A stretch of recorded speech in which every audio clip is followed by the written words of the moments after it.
My stick's still up there.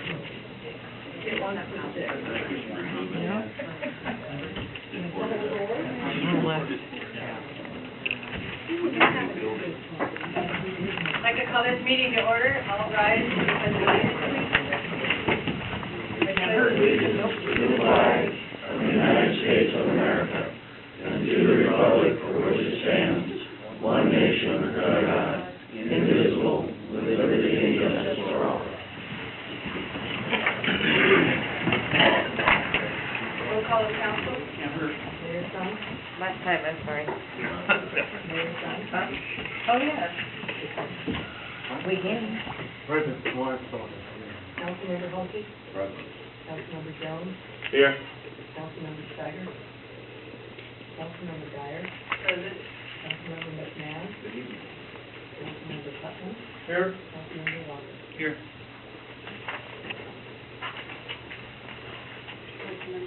I'd like to make a quick comment.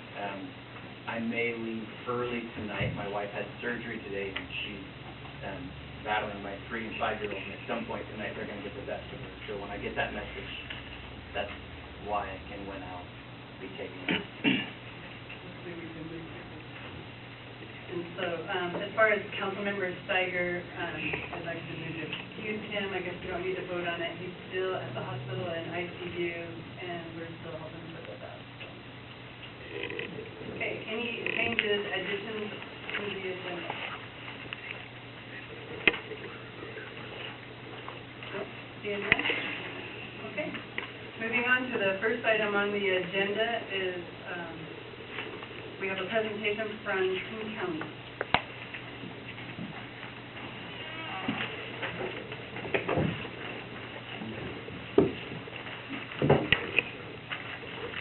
Good evening. Kevin Kiernan, Assistant Director, King County Solid Waste Division, and we handed out a copy of PowerPoint I'll be speaking from. If you have any questions, please do feel free to interrupt if you'd like. So King County provides regional solid waste handling services to 37 cities in King County and the unincorporated area. That includes transfer stations and disposal at Cedar Hills landfill, also recycling programs, and we provide planning services. Between about 2004 and 2007, there was a process where we looked at the transfer system, we looked at how the system worked, and arrived at a series of recommendations to modernize the system.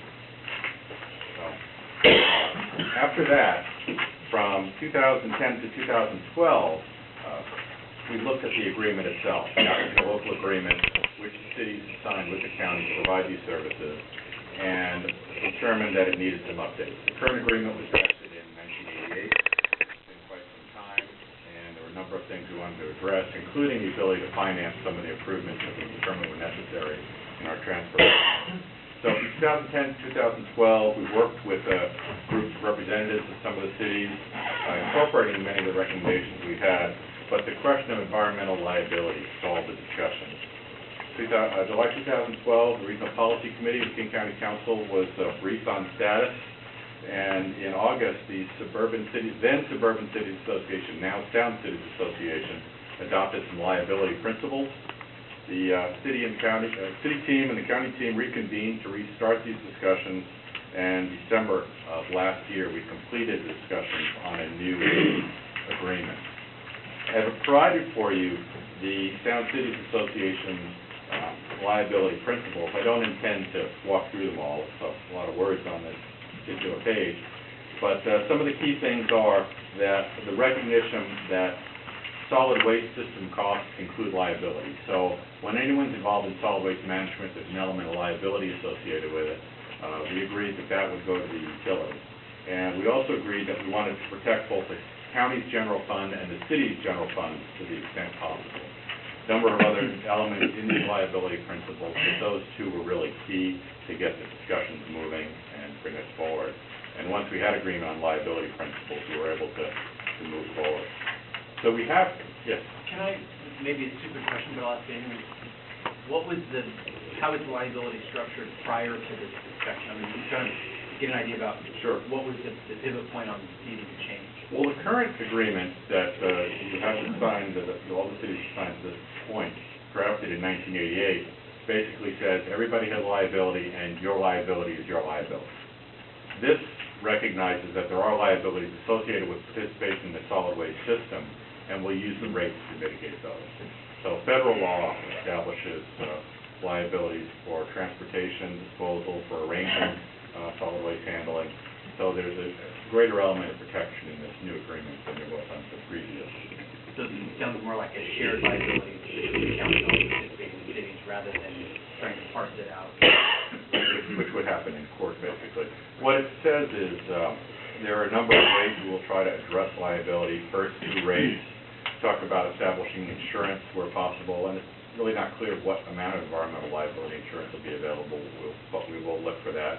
We also discussed setting up an environmental reserve fund out of the rate. So trying to have the rate base address whatever liability there will be, rather than letting the chips fall where they may. Yeah, thank you. Sure. Some of the other changes, improvements in the liability, in the agreement rather, extending the term 12 and a half years. We are undertaking some transfer improvements. You may have seen the new Bow Lake transfer station off of I-5 near 188. We're proposing to replace the Algona transfer station. You may have heard about that. And we have about 15 years left. The bond over that period would result in higher rates, whereas with a longer agreement, we can sell longer-term debt matched closer to the life of the facility. Less impact to the ratepayers. Again, the liability section is updated, consistent with the principles of SCA. City's role in system planning is expanded. We have a group called Metropolitan Solid Waste Management Advisory Committee, and this contract makes that committee a contractual obligation. So we will work with the city's planning going forward. There's a mitigation section. Solid waste facilities may have impacts, most particularly on roads, and it recognizes that mitigation is a system cost, and we would pay rates to mitigate impacts to a host city.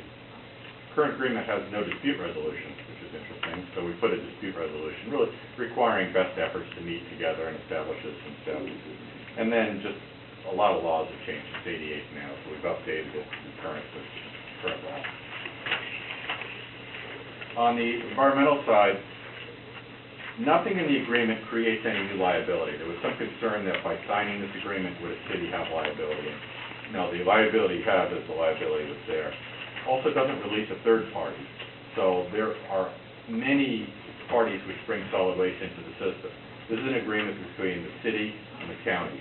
Other parties' liability still remains. Protocol for setting aside funds to pay for environmental liability and how we would distribute those. Recognizes our intent is to protect our general fund. That's stated several times because that was important to everyone. And then some of the things we do is, again, purchasing insurance, establishing the reserve fund, pursuing grants, and developing a financial plan, including rates.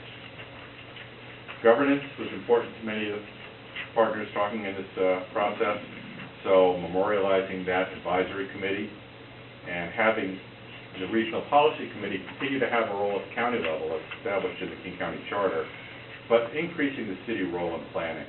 So we will be bringing major decisions to our City Advisory Committee, including long-term disposal. We currently go to the Cedar Hills Regional Landfill. It has capacity to about 2025. We will need to make some major decisions, and we will work with the cities to make those decisions and dispute resolution. So the agreement recognizes we need to upgrade the transfer system. The Algona transfer station, for instance, which you're probably most familiar with, was designed in 1963. It was standing on wood piles which were put in place in the mid-60s. So we got our money's worth of facility, but replacement is necessary.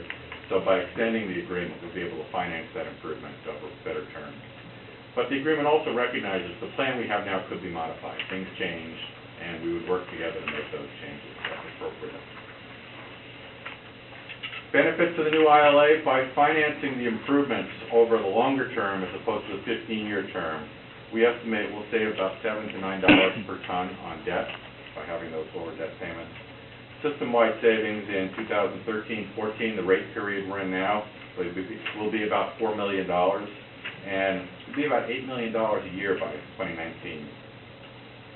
It does establish long-term protection for the city and county general funds, expands the city's role in planning, provides mitigation for the transfer facilities, and will give us long-term stability. So when we plan a solid waste system, we really do need to look out over the long term, and these agreements will let us do that and provide those services effectively. Now, this is a PowerPoint that we've been taking on the road for a while, so it says in here, signing the new non-binding statement of intent by January 31st. Well, that has passed, but we're not really concerned about that. We have received a number of statements of intent, and in fact, as we stand here right now, we have 26 cities which have actually agreed to sign the ILA, and we expect to get our 27th tomorrow on the number. So we're doing very well. We have over 90%. We will have over 90% of our tonnage by tomorrow committed to the new ILAs. So, well, we are asking people to act by the end of April of this year so that we can move forward. That's financing that we did based on the agreements we've received to date. We have entered into longer-term debt already, but we do want to complete this element of the system planning and move forward. So, a very quick overview on solid waste system. So 10 minutes. We'll try to keep to that, but I'd be glad to answer any questions you might have. Okay, questions from council? Councilmember Sutton. On our current agreement with King County, we have a slide letter in place that allows us to continue sending some waste to a separate hauler in Pierce County that does not take it to the King County system.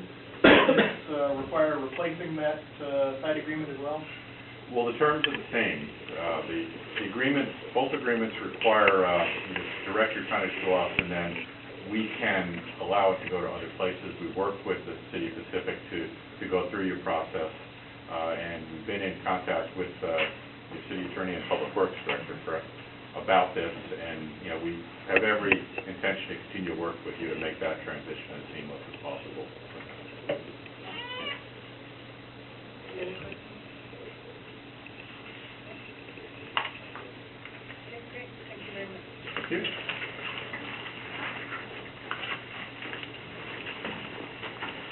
Okay, next item on the agenda, finish line cleaning.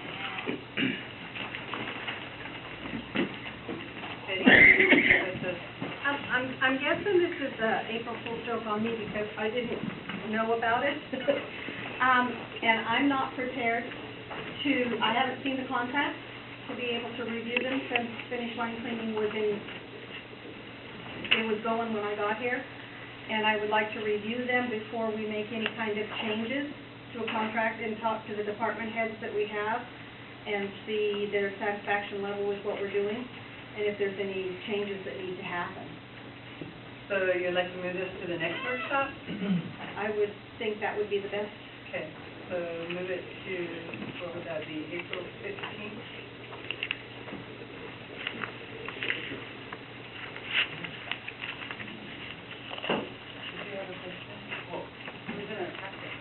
No, I have a question, but I'm good. Are you sure? I have one. Okay.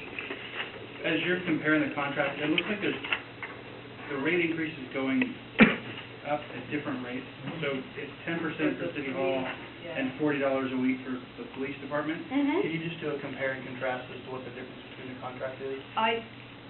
I don't know. I haven't seen either of those just contracts. As you're preparing for the next workshop. Okay. Keep that into a same line.